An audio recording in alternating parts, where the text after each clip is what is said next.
Hello guys, welcome to our YouTube channel. जैसा कि thumbnail से आप लोगों को पता चल गया हो कि आज हम लोग यहाँ पे बात करने वाले हैं कि मौखिक रूप से भी किया गया बंटवारा या समझ पार्टीशन वो कोर्ट में एडमिसिबल होगा।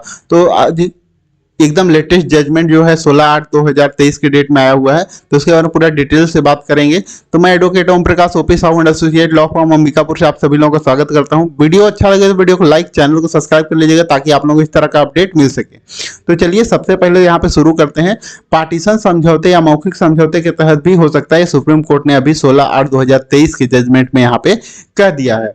तो चलिए शुरू करते हैं। इससे पहले आपको ये पता होना चाहिए कि ये मामला क्या था। तो मामला यह था कि यहाँ पे जो हिंदू सक्सेशन एक्ट है, हिंदू उत्तराधिकार अधिनियम जो है, उसके 29A जो संशोधन हुआ है उसमें ये कहा गया है कि जो मेल है और फीमेल है, जो बेटा है और बेटी, दोनों को समान अधिकार, संपत्ति में समान उन लोग का अधिकार होगा। ठीक है, तो उसके बारे में तो इसके लिए सबसे पहले एक जजमेंट आया था 2020 में, विनीता शर्मा प्रति राकेश शर्मा 2020 में। इसमें कहा गया था कि 2005 से पहले किए गए बंटवारे, यानी कि जब ये संशोधन आया 29A का, तो उससे पहले अगर कोई भी बंटवारा हो चुका है तो उसमें आप बेटी अपना हक नहीं मांग सकती। उसके आने के बाद जो कानून है 29A, उसके बाद आने के बाद अगर कोई बंटवारा हुआ है वो होगा तो उसमें उसका हक होगा। ठीक है, उससे पहले वाले में नहीं होगा।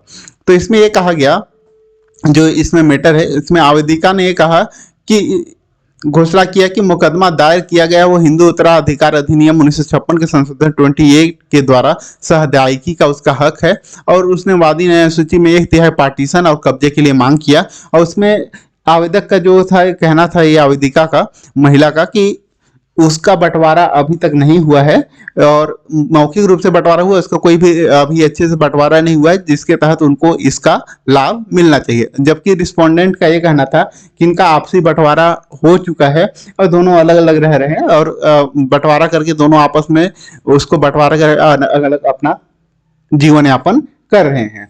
तो यहाँ पे सुप्रीम कोर्ट, यहाँ पे जो महिला है उन्होंने सबसे पहले ट्रायल कोर्ट में मुकदमा खारिज कर दिया। इस बात को लेके मद्रास हाई कोर्ट में उसी अपील को खारिज कर दी, जिसमें कहा गया धारा अधिनियम 29A लागू होने की तारीख तक संपत्ति विभाजन के लिए उपलब्ध नहीं है। मतलब यहाँ पे स्पष्ट इस जजमेंट में भी कह दिया गया था कि 29A जब लागू हुआ था 2005 में, उस तारीख तक विभाजन के लिए उपलब्ध नहीं है, इसीलिए उसको उसमें संपत्ति नहीं मिलेगा।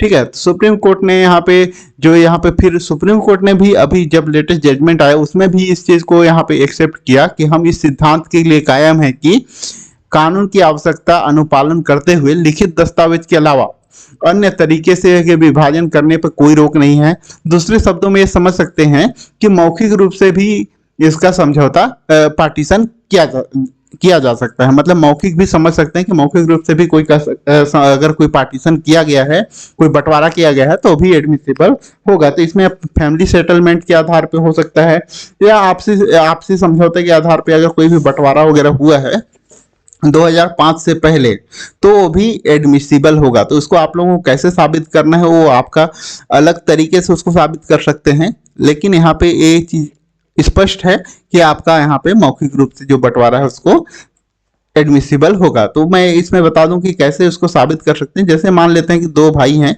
उनका 100 गज का प्रॉपर्टी है, उसमें 50-50 गज दो भाई ने अलग अलग यहाँ पे कर लिया। मान लेते हैं ए एक है और बी एक है, दोनों ने आपसी में बंटवारा कर लिया, और बंटवारा करने के बाद दोनों अलग अलग इसका यूज कर रहे हैं। दोनों मीटर, बिजली का मीटर लगा लिए हैं और दोनों अलग अलग घर करके उसका घर बना लिया, दोनों अलग अलग अपना टैक्स वगैरह पे कर रहे हैं। तो यहाँ पे दोनों को साबित कर सकते हैं कि ये दोनों का आपसी समझौता, फैमिली सेटलमेंट के आधार पर इन लोग का बंटवारा हुआ है और ये कोर्ट में एडमिसिबल हो गया। इनको कोई भी रजिस्टर्ड वगैरह करने की जरूरत नहीं है। तो इसका जो जजमेंट का नाम है यहाँ पे देख सकते हैं, एच बसंती बनाम एच संथा डी, जो कि डेड हो गई थी। और लाइव लॉ का यहाँ पे देख सकते हैं, यहाँ पे जो SC है यहाँ पे 655 ऑब्लिक यहाँ पे 2023 इसके तहत यहाँ पे आप लोग इसको जजमेंट को देख सकते हैं। और अलग कहीं पे भी अगर आपका जरूरत हो तो आपको कोर्ट में इसको लगा सकते हैं। वीडियो अच्छा लगा तो वीडियो को लाइक और चैनल को सब्सक्राइब कर लीजिएगा ताकि आप लोगों को इस तरह का अपडेट मिल सके। Thanks for watching.